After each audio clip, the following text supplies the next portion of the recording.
Balochistan यकजहती committee के ऊपर तशद्दुद जारी और कारकुनान को न सिर्फ कोयटा के अंदर हरासा किया जा रहा है बल्कि कराची के अंदर भी बलोच यकजहती कमेटी के कारकुनान को उठा लिया गया है।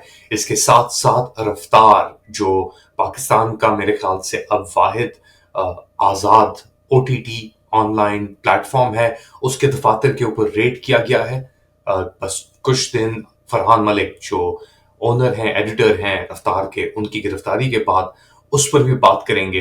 लेकिन पहले लेट अली शो यू के इस एपिसोड में आप सबको खुशामदीद। Do like, subscribe and share this content, press the bell icon too. बात शुरू करते हैं बलूचिस्तान यकजहती कमेटी को लेकर जो सिचुएशन डेवलप हो रही है पिछले कुछ दिनों में बलूचिस्तान के अंदर भी, बट उसके साथ साथ कराची के अंदर भी तशद्दुद हुआ है उनके कारकुनान के ऊपर। सिंध पुलिस ने कई बलोच यकजहती कमेटी के लोगों को और सेंट्रल कमेटी लीडर समेत समी दीन और लाला वहाब जो डेप्यूटी ऑर्गेनाइजर हैं उनको गिरफ्तार कर लिया है।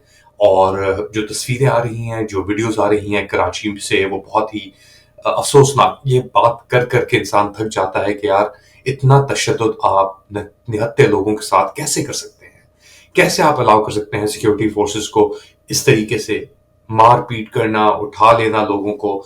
और अब सेक्शन 144 इम्पोज कर दिया गया है कराची के अंदर। इसके बाद सिंध गवर्नमेंट पाकिस्तान पीपल्स पार्टी की हुकूमत है जो इस बर्बरियत और फस्तायत के अंदर बढ़ चढ़ के जो अफवाज पाकिस्तान का ये मिलिट्री जुंता जो है उसके साथ इसने शिरकत की है। हर वो काम जो तबाही की तरफ लेके गया है, चाहे वो आइन शक्नी हो, चाहे अक्टूबर के अंदर जो चेंज किया गया है 26 अमेंडमेंट, चाहे वो निहत्ते लोगों के ऊपर गोलियां चलानी हो, जो भी काम इस वक्त हो रहा है। और मैं इसके ऊपर कुछ दिनों के अंदर एक और कवरेज करूंगा कि किस तरीके से जरदारी ने अंदर सिंध के अंदर आग लगाई और अपने जबर को और फस्तायत को, ना सिर्फ अपने जबर और फस्तायत को मगर रियासती जो जबर और फस्तायत हो रही है सिंधियों के साथ, बलूचियों के साथ, पंजाबियों के साथ, पश्तूनों के साथ, सबके साथ इन्होंने क्या क्या ज्यादतियां की हैं। और अब वो वक्त आ रहा है कि ये सब ज्यादतियां कैच अप कर रही हैं इन लोगों के साथ, बट फिर भी इनकी हरकतों के अंदर कोई कमी नहीं आ रही। अब डॉक्टर मारंग बलोच जो बलूचिस्तान के अंदर पिछले कुछ दिनों में जिन्हें गिरफ्तार किया गया, वो भी कब्जे में है, एक तरीके से आप कह लें हरासा में है। बीबो बलोच, बेबागार बलोच और कई और बलोच यकजहती कमेटी के जो लीडर थे उन सबको उठा लिया गया था कमरानी रोड से। और ये सिचुएशन इख्तिताम यानी ये कर रहे थे, मिसिंग पर्सन्स के ऊपर ये एहतजाज कर रहे थे और कोशिश कर रहे थे कि अपना एहतजाज रिकॉर्ड करें, मगर वो मुमकिन नहीं हो सका। बैक एंड फोर्थ चल रहा है इस वक्त निजाम के अंदर, क्योंकि अब इतने प्रेशर पॉइंट्स क्रिएट हो चुके हैं निजाम के ऊपर कि उसका एक ही रद्द अमल है, अटैक अटैक अटैक। वो अपने आप को अंडर सीज समझ रहा है निजाम और निजामुद्दीन और एस्टेब्लिशमेंट। और इन्होंने बेसिकली जो किया हुआ है अभी वो ये है कि यार धमकियां, प्रेशर, तशद्दुद, जबर, खौफ, जिस तरीके से भी सिचुएशन को दबा सकते हो, कंट्रोल कर सकते हो, कर लो। पाकिस्तान में आग लगी हुई है, there is no doubt about it. और जो आखिरी बचे कुछ आउटलेट्स हैं, आजादाना आउटलेट्स हैं, जो इंफॉर्मेशन पाकिस्तान के अंदर से बराह रास्त लोगों तक पहुंचा रहे हैं, उसके अंदर से रफ्तार एक OTT था, लास्ट ईयर शुरू किया गया इलेक्शन से कुछ महीने पहले। और इलेक्शंस की कवरेज उन्होंने बहुत भरपूर की। उसके अंदर जो हाईलाइट किया कि रिगिंग किस तरह हुई, मैंडेट चोरी किस तरह किया गया, रफ्तार उसके अंदर, उसकी रफ्तार वाकई में बहुत आगे थी। मगर अब उनका जो ऑफिस है उसके ऊपर एक बार फिर रेड किया गया है फेडरल इन्वेस्टिगेशन एजेंसी ने। फरहान मलिक इसके एडिटर इन चीफ और फाउंडर थे, उनको 20 मार्च को FI साइबर क्राइम विंग ने कराची के अंदर अरेस्ट कर लिया पाकिस्तान इलेक्ट्रॉनिक क्राइम्स एक्ट यानी पेका ऑर्डिनेंस के अगेंस्ट। और 3 महीने पहले उन्हें बुलाया गया था FI के दफ्तर में, और फिर जब वो गए तो उन्हें आर्बिट्रेरली अरेस्ट कर लिया 3 महीने की इंक्वायरी का बहाना बना के। अच्छा, उसके बाद फरहान मलिक की ने पिटिशन भी फाइल की सिंध हाई कोर्ट के अंदर कि उनके खिलाफ जो केस है पेका का उसको डिसमिस किया जाए। कोर्ट ने اپنا ایک نوٹس بھی ایشو کیا کہ ہر پارٹی جو ہے وہ عید کے بعد فوراً اس کی ہیئرنگز کے اوپر توجہ دیں گی.